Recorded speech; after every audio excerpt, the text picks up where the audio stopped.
پطرس بخاری government college کے principal تھے، بہت اچھا لکھتے تھے. میں نے صحیح معنوں میں مزہ لکھنا ان سے سیکھا، ان کی تحریریں پڑھ کے. میری خط و کتابت ان کے ساتھ بھی ہے. میں نے خط لکھا تھا، ان کا جواب آیا، انور میاں تمہارا خط ملا، جواب دیر سے دے رہا ہوں، اس لیے معافی مانگنا نہیں چاہتا. وجہ یہ ہے کہ میں کسی خط کا جواب بھی نہیں دیتا. یہاں جمعے کی نماز پڑھنا ضروری ہے، ورنہ رات کے کھانے پر کھجور نہیں ملتی، صرف گٹھلیاں ملتی ہیں. جمعے کی نماز میں ایک عجیب و غریب واقعہ پیش آیا جو تمہیں بتانا میں ضروری سمجھتا ہوں.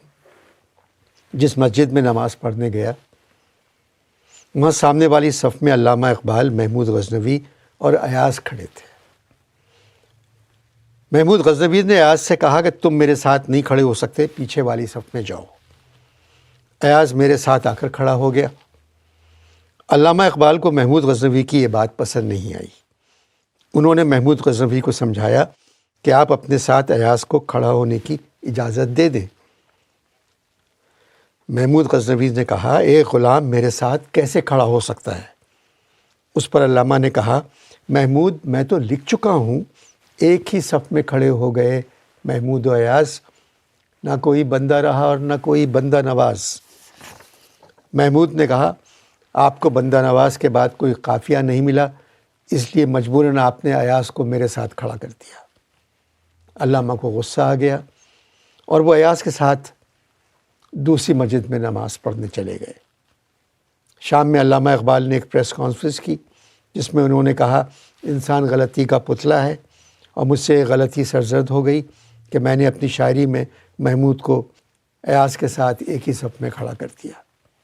بعد میں ایاز نے محمود غزنوی کے حملوں کے قصے سنائے. وہ قصے میں بیان نہیں کر سکتا. میں نے 80 برس پہلے لکھا تھا کہ آنے والے برسوں میں لاہور ایک صوبہ بن جائے گا جس کا دارالخلافہ پنجاب ہوگا. دیکھنا ایک نہ ایک دن میری بات سچ ثابت ہوگی. فیض اور جوش میں جھگڑے ہوتے رہتے ہیں، فیض خاموش رہتے ہیں اور مسکراتے رہتے ہیں.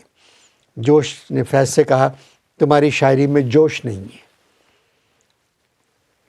فیض نے جواب دیا، شاعری میں اگر جوش آ جائے تو پھر شاعری صرف سنانے والی رہ جاتی ہے، پڑھنے والی نہیں رہتی.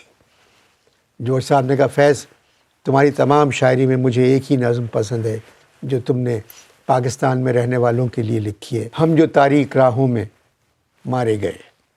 فیض نے کہا، مجھے بھی آپ کی ایک نظم پسند ہے جو ابھی تک آپ نے لکھی نہیں ہے.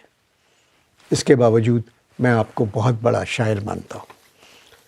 صوفی صاحب تمہیں دعا دے رہے ہیں، آج کل بہت مصروف ہیں، پنجابی عربی لغت لکھ رہے ہیں، جس کی وجہ یہ ہے ایک حور ان سے پنجابی سیکھ رہی ہے اور وہ حور سے عربی سیکھ رہے ہیں.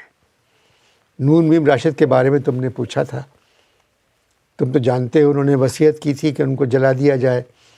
وہ کہہ رہے تھے، انور سے کہہ دینا کوئی آنے والا ہو تو اس کے ہاتھ برنال کی 10-15 ٹیوب بھیج دیں. اللہ تمہیں پاکستان میں بھی خوش رکھے. پطرس.